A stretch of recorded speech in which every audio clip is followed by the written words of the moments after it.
Hello. नमस्ते दोस्तों, आपका उद्दात हिंदी में स्वागत है। देखिए, हम आदिकाल पढ़ रहे थे। आदिकाल में धीरे धीरे हम रासो साहित्य हमारा समाप्त हो चुका है। अब आदिकाल में कुछ अन्य रचनाएं जो मिलती है उन पे आज हम चर्चा करेंगे। ठीक है। आदिकाल में जो अन्य जो रचनाएं हैं उसके ऊपर आज हम बात करेंगे।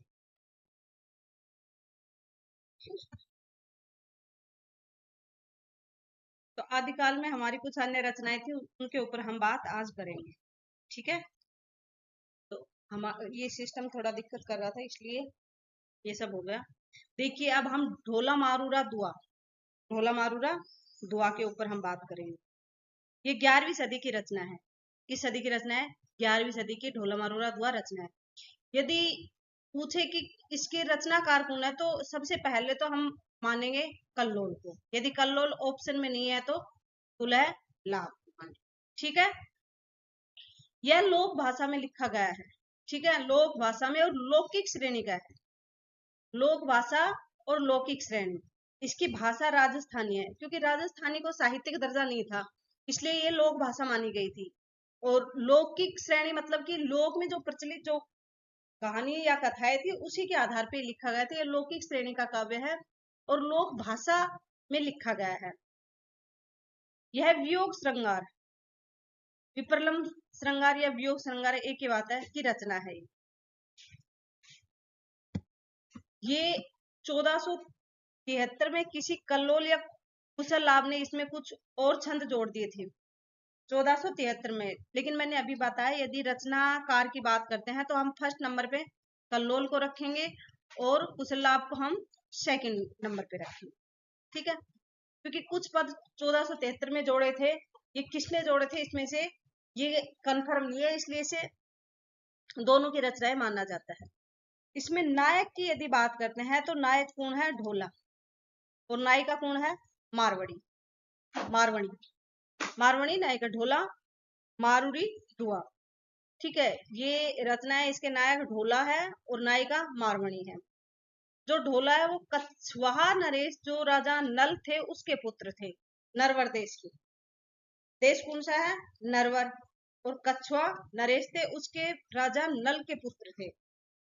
राजा नल जो है, कछवा नरेश राजा नल, उनके पुत्र कौन थे? ढोला। और ये जो मारवणी है ये कहाँ की थी? पुंगल देश की राजकुमारी थी। कहाँ की थी? पुंगल देश की राजकुमारी। जब नायक मालवा की राजकुमारी मालवणी से विवाह कर लेते हैं, तब इसमें मारवणी की विरह व्यथा का वर्णन किया गया है। नायक ढोला है, वो दूसरी पत्नी मालवणी से विवाह करता है, तो उसकी जो पहली जो पत्नी थी मारवणी, उसकी कथा का इसमें, विरह कथा का इसमें वर्णन किया गया है। एक अगली रचना है माधवानल कामकंदला। ये रचना है 1527 ईस्वी की। और इसके जो रचनाकार है ये है गणपति। ये राजस्थानी भाषा में रचित है। दूसरी है माधवानल कामकंदला चौपाई। चौपाई ये 1556 की है। इसके बाद की रचना है। ये कुशललाभ या कल्लोल की रचना मानी जाती है। माधवानल कामकंदला चौपाई। और माधवानल कामकंदला सिर्फ चौपाई नहीं लगा है, वो गणपति की है, राजस्थानी भाषा में लिखी गई है। और एक माधवानल कामकंदला जो रचना है ये 1584 में आलम आलम की रचना है, अवधि भाषा में।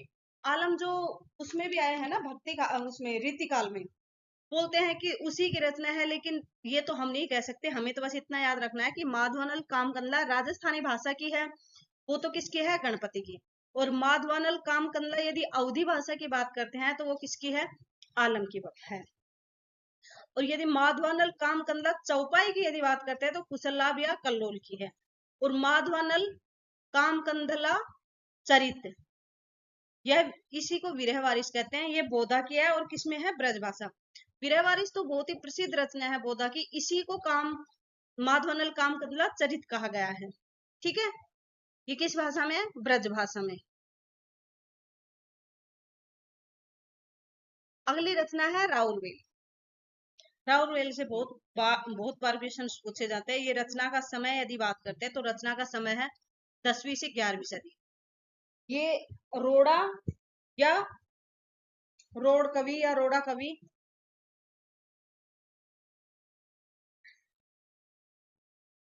रचना है कैसी है? एक श्रृंगारिक रचना है जिसमें संयोग श्रृंगार का वर्णन है। ध्यान रखना, संयोग संयोग श्रृंगार है, योग श्रृंगार नहीं है। डॉक्टर नगेंद्र ने ये राउर नामक क्या मानी है? नायिका मानी है। लेकिन बच्चन सिंह कहते हैं कि राउर है ना, इसका अर्थ तो है राजा, जो वेल है इसका अर्थ है विलास, राजा का विलास। अब जो ये रचना है राउर वेल की, जो रचना है रोड़ा कवि की राउर वेल, इस यह एक शिलांकित है। शिलांकित मतलब शिलाओं पे, पत्थरों पे लिखी हुई रचना है। और ये फिलहाल वर्तमान में यदि बात करते तो मुंबई के प्रिंस ऑफ वेल्स संग्रहालय में रखी हुई है। और सबसे पहले जो भयाणी है, इन्होंने सर्वप्रथम इसको लिपिबद्ध किया था, मतलब लिखा था इसको। इसमें 7 भाषाओं मतलब 7 बोलियों के शब्द इसमें मिलते हैं। ये भी क्वेश्चन आपके लिए काफी मोस्ट इंपोर्टेंट हो जाता है कि 7 बोलियों के शब्द किस आदिकालीन रचना में मिलते हैं, तो किसमें मिलते हैं? राउरवेल में। अब चंपू शैली क्या होती है? जिसमें गद्य और पद दोनों का मिश्रित रूप जब लिखा जाता है तो उसको चंपू शैली कहते हैं। और चंपू शैली का ये प्राचीनतम उदाहरण माना जाता है। जो इसका गद्य है ये तो किस भाषा में मिलता है? गद्य तो अपभ्रंश में मिलता है, उस समय की जो अपभ्रंश थी उसमें मिलता है। पद पद तो किस में मिलता है? अपभ्रंश में। और जो इसका गद्य है वो देश भाषा में मिलता है। उस समय की देश भाषा मतलब जो सामाजिक भाषा थी, क्योंकि अपभ्रंश तो उस समय की साहित्यिक भाषा बनी हुई थी। तो देश भाषा वो थी जो समाज में जो बोली जाती थी उस समय के समाज में। ठीक है। अब बच्चन सिंह जी ने के अनुसार हुणी नामक नायिका मानी है इन्होंने, और कहा है कि हुणी नामक नारी है, उसकी प्रशंसा में इसमें नक्शी वर्णन मिलता है। हुणी नामक नायिका किसने मानी है? ये बच्चन सिंह जी ने। और राउर नामक किसने मानी है? नगेंद्र ने। किसने मानी है? नगेंद्र ने। आगे देखते हैं संदेश रासक। संदेश रासक 12वीं सदी की रचना, 12वीं के उत्तरार्ध की है। और ये अब्दुल रहमान या अध्ययमान अपभ्रंश में है, और अब्दुल रहमान की रचना है ये। यह कैसी है? योग या विप्रलंब श्रृंगार की रचना है। विप्रलंब विप्रलंब श्रृंगार की सर्वश्रेष्ठ रचना मानी जाती है। और मैंने आपको पहले भी बताया था कि इसमें जो अध्याय है ना उसका नाम क्या है? प्रक्रम। और कितने प्रक्रम मिलते हैं? 3।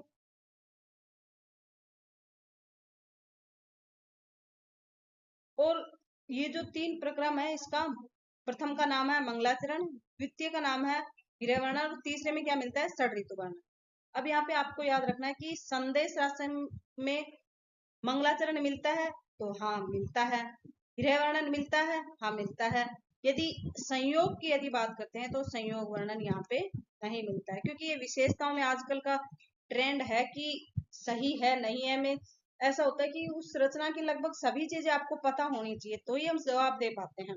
और यदि बात करें 12 मासा वर्णन, तो 12 मासा वर्णन नहीं है, इसमें क्या है? षड ऋतु वर्णन है। ठीक है, षड ऋतु वर्णन है। और इसे आदिकाल का मेघदूत कहा जाता है। आदिकाल का मेघदूत किस रचना को कहा जाता है? वो संदेश रासक।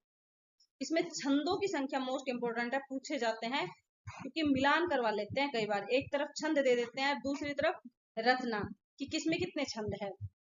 तो मोस्ट को मैं बता दूंगी, आपको याद करने हैं। तो इसमें 223 छंद मिलते हैं। नेक्स्ट, ये विजयनगर की नायिका कहाँ की है? विजयनगर की राज्य की प्रोसित पत्रिका नायिका का विरह वर्णन इसमें मिलता है। यह हिंदी के पहले मुसलमान कवि थे। कौन थे हिंदी के पहले मुसलमान कवि? अब्दुल रहमान।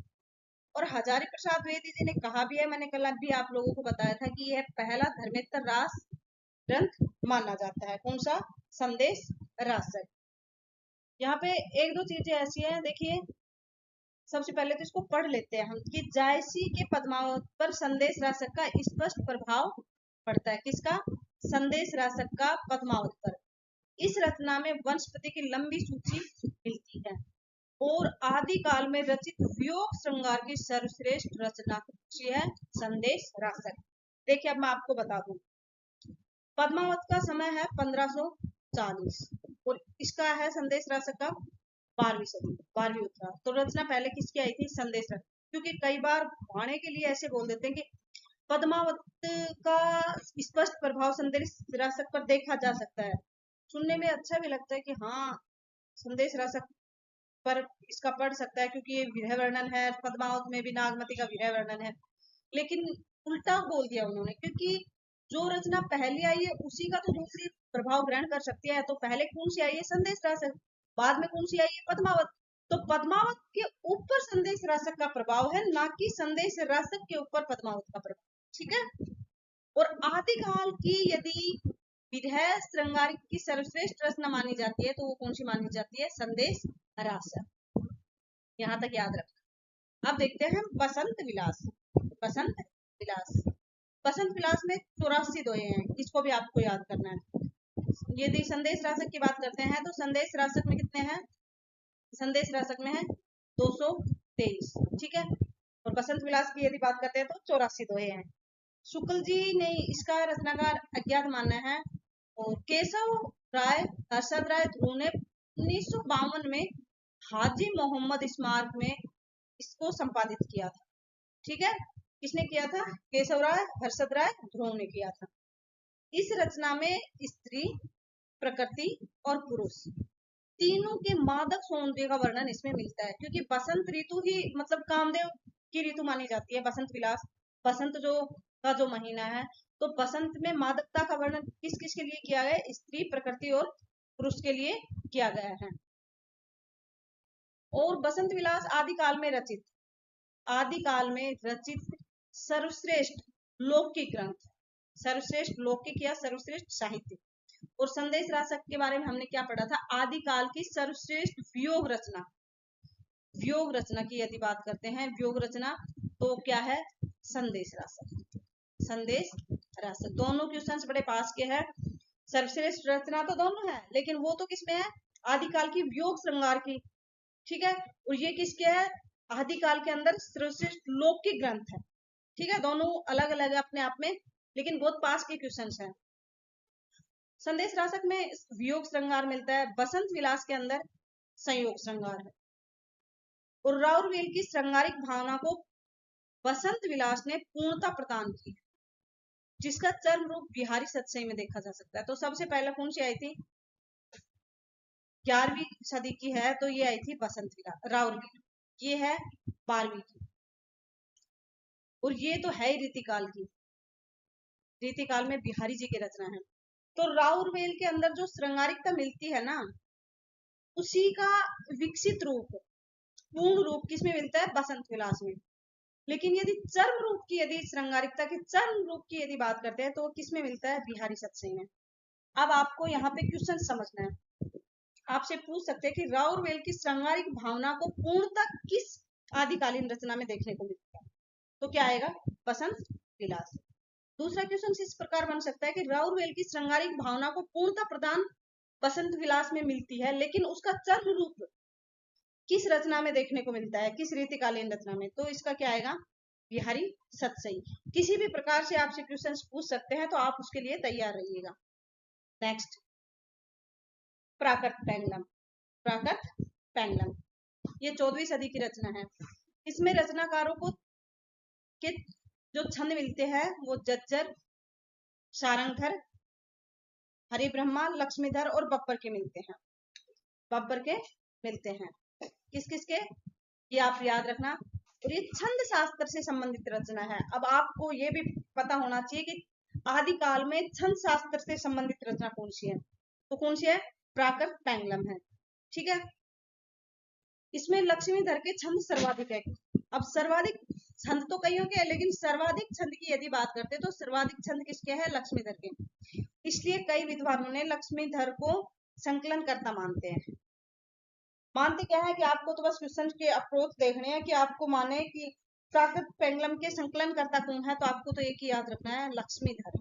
ठीक है। क्या याद रखना है? लक्ष्मीधर। इसमें प्राकृत व अपभ्रंश के छंद है। इसमें प्राकृत और अपभ्रंश के छंद है। प्राकृत तो भाषा से पता चल रहा है रचना के नाम से ही। और प्राकृत के बाद कौन सी आती है? अपभ्रंश भाषा आती है। तो प्राकृत और अपभ्रंश के छंद इसमें मिलते हैं।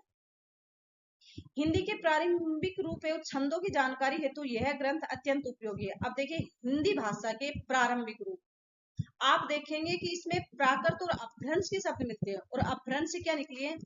अवट। क्या निकली है? अवट। और अवट को ही पुरानी हिंदी कहते हैं, पुरानी हिंदी। अवट भाई हिंदी का विकसित रूप क्या है? प्राकृत के बाद अपभ्रंश। अपभ्रंश का जो ग्रामीण देश भाषा रूप था वो अवट, जिसको पुरानी हिंदी कहते हैं, और वो ही हमारी हिंदी निकल के आई है। तो हिंदी का जो प्रारंभिक जो रूप मिलता है ना, वो किस में मिलता है? प्राकृत पैंगलम में मिलता है। इस रचना में विभिन्न वर्गों की आर्थिक स्थिति पर प्रकाश डाला गया है। आदिकालीन काव्य रूढ़ियों, परंपराओं, प्रवृत्तियों को जानने के लिए यह ग्रंथ अत्यंत उपयोगी। अब आपको एक याद रखना है कि अभी मैंने आप लोगों को बताया था कि लंबी सूची मिलती है, वनस्पति की लंबी सूची, वनस्पति की लंबी सूची, लंबी सूची तो किस में मिलती है? किस में मिलती है बताइए? अभी बताया था मैंने, ये मिलती है संदेश राशि। किसमें मिलती है? संदेश राशि। ठीक है। लेकिन यदि आदिकाल की रूढ़ियों की बात करते हैं, काव्य की जो रूढ़ियां हैं, काव्य की जो परंपराएं हैं, जो प्रवृत्तियां हैं, उसकी यदि बात करते हैं, तो उसको जानने के लिए कौन सा ग्रंथ उपयोगी है? तो वो क्या है? प्राकृत पैंगलम। पैंगलम। ठीक है। अब देखते हैं कि रणमल छंद। रणमल छंद, इसके रचनाकार है श्रीधर। यदि समय की यदि बात करते हैं तो 1397, मतलब कि सीधे सीधे है कि 1300 के बाद शुरू होता है, तो 14वीं सदी के अंत में, क्योंकि 97 है तो 14वीं सदी का भी अंत हो गया। 14वीं सदी के अंत तक आते आते अपभ्रंश किस प्रकार से अपने ग्राम्य रूपों से मुक्त हो रही थी, इसका साक्ष्य लक्ष्मी धर के रणमल छंद में देखा जा सकता है। क्योंकि उस समय तक अवट से हमारा जो हिंदी रूप धीरे धीरे विकसित हो रहा था, 14वीं सदी के आसपास की यदि हम बात करते हैं, तो क्योंकि 12वीं सदी के बाद ही हिंदी का धीरे धीरे रूपांतरण होता आ गया था। तो यदि हम अपभ्रंश किस प्रकार से ग्राम्य रूपों से, मतलब ग्राम रूप में अवट से होती हुई भाई अपना रूप धारण कर रही थी हिंदी में, तो इसका साक्ष्य किस में मिलेगा? श्रीधर के रणमल में, क्योंकि उसी समय की कौन सी रचना है? यह रचना है रणमल छंद, और यह एक वीर रस की रचना है। इसमें ईड्र के राठौड़ राजा रणमल की वीरता का वर्णन है। कहाँ के राजा है? ईड्र के। किस वंश से हैं? राठौड़ राज। और रणमल की वीरता का इसमें वर्णन है, मतलब वीर रस प्रधान रचना है ये। उक्ति व्यक्ति प्रकरण की बात करते हैं हम। ये किस 12वीं सदी की रचना है? दामोदर भट्ट। दामोदर भट्ट या दामोदर शर्मा इसको कह सकते हैं। ये व्याकरण ग्रंथ है। व्यक्ति से ये मिला लेना, वैसे वह, और वैसे वह मिला के तो व्याकरण निकल के आएगा। तो ये क्या है? व्याकरण ग्रंथ है। दामोदर भट्ट कौशल नरेश गोविंद चंद्र के दरबार में रहते थे। राजकुमारों को देसी भाषा की शिक्षा देने के लिए यह ग्रंथ लिखा गया था।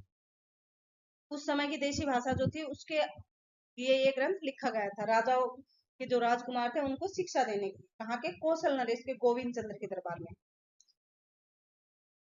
इसमें अध्याय को क्या कहा गया है? प्रकरण कहा गया है। और कुल प्रकरण कितने हैं? 5 प्रकरण है, और ये गद्य ग्रंथ है। क्योंकि व्याकरण सिखा रहे हैं तो गद्य है, तो गद्य है, और 5 प्रकरण है। अध्याय को प्रकरण कहा गया है, और ये देसी भाषा सिखाने के लिए राजकुमारों के लिए लिखी गई थी। और उक्ति व्यक्ति प्रकरण है। इसके रचनाकार की यदि बात करते हैं तो दामोदर भट्ट है, और ये 12वीं सदी की रचना है। इसका समय भी आप लोगों को याद रखना है। स्वयं दामोदर भट्ट ने इसकी भाषा अपभ्रंश मानी है, लेकिन प्रख्यात भाषाविद सुनीति कुमार चटर्जी ने इसकी भाषा क्या मानी है? प्राचीन कोसली, मतलब कि इसको अवधि माना है।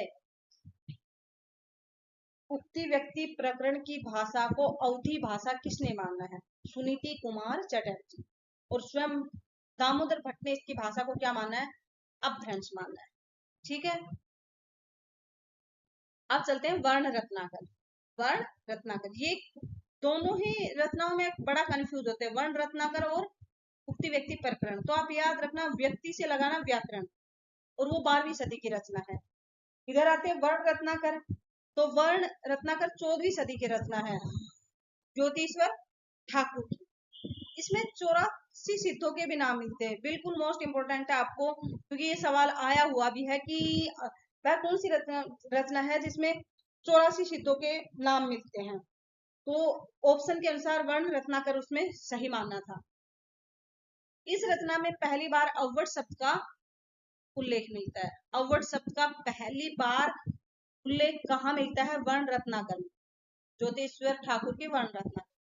यह एक शब्द कोश है।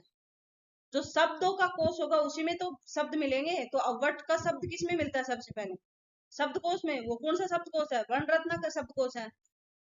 देश शब्द, जो देश उस समय के देश भाषा के जो शब्द थे उसके लिए एक शब्दकोश था, इसलिए अव्वट शब्द का सबसे पहले उल्लेख किसमें मिलता है? वर्ण रत्नाकर में। और 84 सिद्धों के नाम भी किसमें मिलते हैं? वर्ण रत्नाकर में। इसमें अध्याय कितने हैं? 8 अध्याय हैं जिन्हें कल्लोल कहा गया है। ठीक है।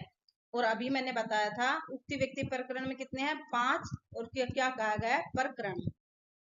क्या कहा गया है? प्रकरण। वर्ण रत्नाकर को मैथिल गद्य की प्रथम रचना कहा जाता है।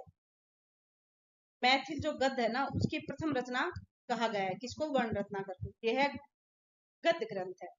गद्य तो दोनों ही है, वो भी गद्य है, वो व्याकरण ग्रंथ है, ये शब्दकोश है। ठीक है।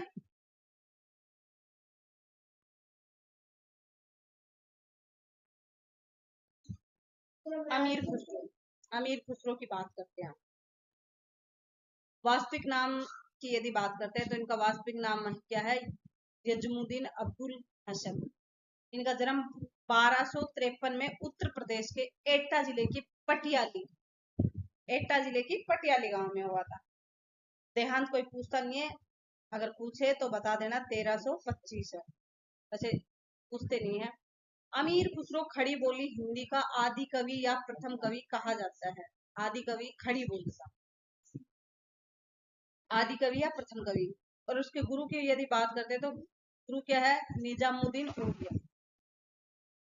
जब निजामुद्दीन औलिया के गुरु की जब मृत्यु हो जाती है तो कहते हैं चल खुसरो अगर आप, एक पंक्ति है बड़ी फेमस, गोरी सोवे सेज पर मुख पर डाले के, ऐसा कुछ है। चल खुसरो अगर आपने, ऐसी कुछ पंक्ति है। जब इनके गुरु की मृत्यु हो जाती है उस समय अमीर खुसरो लिखते हैं या वो कहते हैं। निजामुद्दीन औलिया की 3 प्रसिद्ध उपलब्धियां थी, उपाधियां जो थी। उपाधियां थी, फर्स्ट है सुल्तानुल औलिया, संतों का राजा, योगी सिद्ध, महबूब ए इलाही, ईश्वर का प्रेमी। निजामुद्दीन औलिया ने अमीर खुसरो को अल्लाह कहा है। तुर्क अल्लाह अमीर खुसरो को किसने कहा है? इनके गुरु निजामुद्दीन औलिया ने। और ये क्वेश्चन में पूछा जाता है कि अमीर खुसरो ने कुल कितने सल्तनत कालीन राजाओं का समय देखा है? तो 7 राजाओं का सीधे सीधे। यदि 7 नहीं है तो ऑप्शन में आप क्या मानेंगे? 11। क्या मानेंगे? 11, क्योंकि कुल इन्होंने कितने के देखे? 11 को।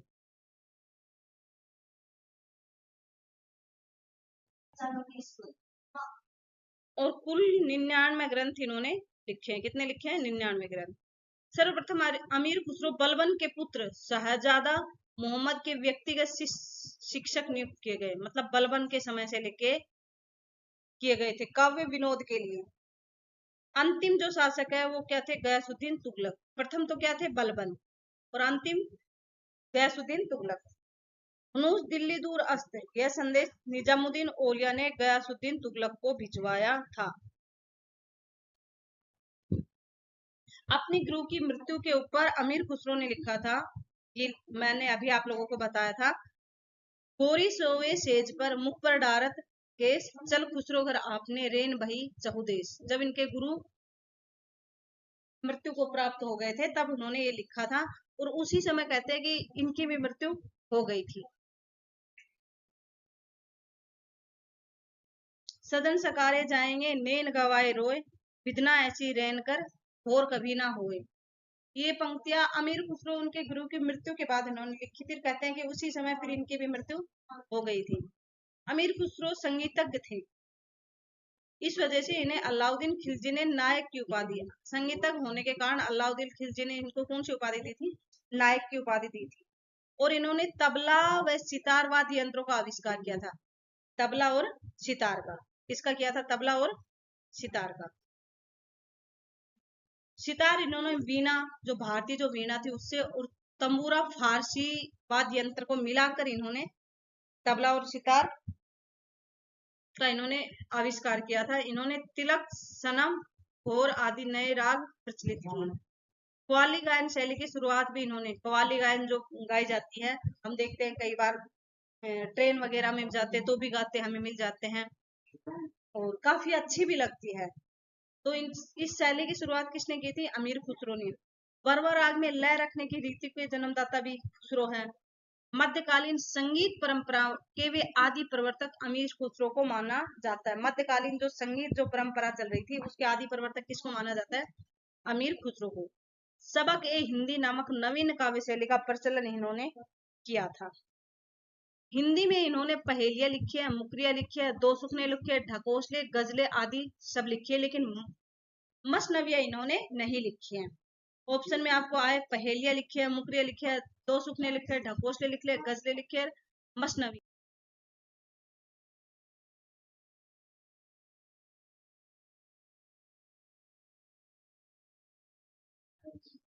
इन्होंने हिंदी मसनवियां इन्होंने फारसी भाषा व फारसी लिपि में लिखी है। इन मसनवियों में ऐतिहासिक राजनीतिक घटनाएं मिलती है। ऐतिहासिक और राजनीतिक घटनाएं किसमें मिलती है? इनकी मसनवी शैली जो लिखी है इन्होंने उसमें मिलती है।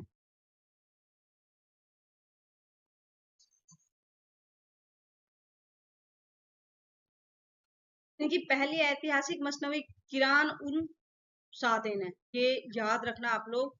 इसकी पहली ऐतिहासिक मसनवी, वैसे तो मसनवियां इन्होंने लिखी ऐतिहासिक और राजनीतिक है, लेकिन पहली यदि बात करते हैं किरान उस सादेन है, और अंतिम की यदि बात करते हैं तुगलकनामा। ठीक है, क्या है? तुगलकनामा। यह मसनवी हजायत फुतून तारीख इलाही, इस मसनवी में इन्होंने बताया है कि शतरंज का खेल भारत में शुरू हुआ था। भारत, शतरंज का खेल कहाँ से शुरू हुआ था? भारत से। ये कहाँ, किस में मिलती है? इसके ही खजायन फुतू मतलब तारीख इलाही में, जो मसनवी इसके उसमें एक नूर सिफिर मुबारक खिलजी के ऊपर, मिफ्ता उल फुतू जलालुद्दीन के ऊपर, आशिक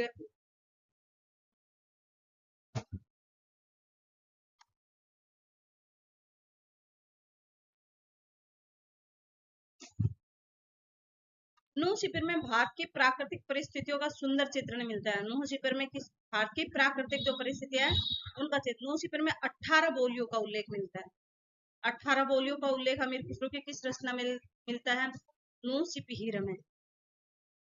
आशिकी में इन्होंने हिंदी की खुलकर प्रशंसा की है। आशिका में इन्होंने हिंदी की खुलकर प्रशंसा किसमें की है? आशिका में। चूमन तूतिये हिंदम रास्ता पुरुषी जेमन हिंदुई पुरुषाता नाज कोयम, ये आशिकी के अंदर इसकी पंक्ति है। ये अमीर खुसरो अपने आप को तोताए हिंद कहते थे। खालिक बारी एक शब्दकोश है। खालिक बारी क्या है? इनका एक शब्दकोश है। इसमें अरबी, फारसी और हिंदी शब्दों के समानार्थी शब्दकोश ग्रंथ है। उर्दू नज्म के जन्मदाता भी अमीर खुसरो को माना जाता है। खालिक बारी को उर्दू नज्म का जन्मदाता कहा जाता है।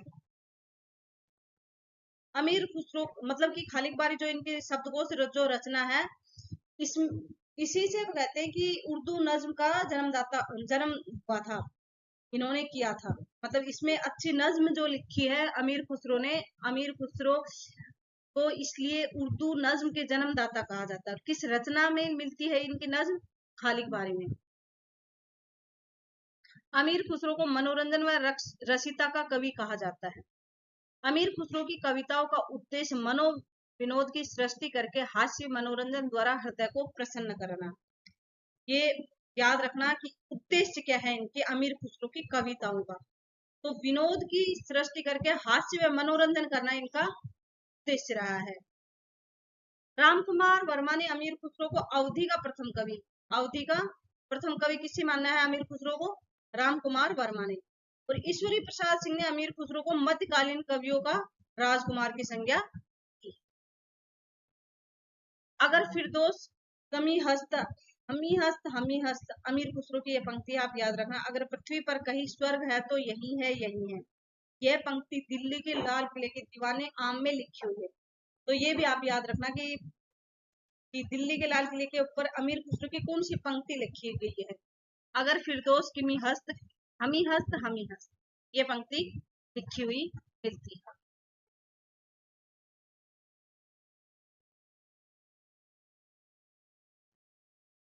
नेक्स्ट और भी बचा हुआ है अमीर खुसरो, लेकिन अमीर खुसरो एक विद्यापति है, उसको भी पढ़ाना है, तो ये क्लास बड़ी काफी लंबी हो जाएगी, इसलिए मैं सोच रही हूँ कि इसको यही रोक दे। इसके ऊपर आगे चर्चा हम नेक्स्ट क्लास में करेंगे जब विद्यापति को पढ़ाएंगे।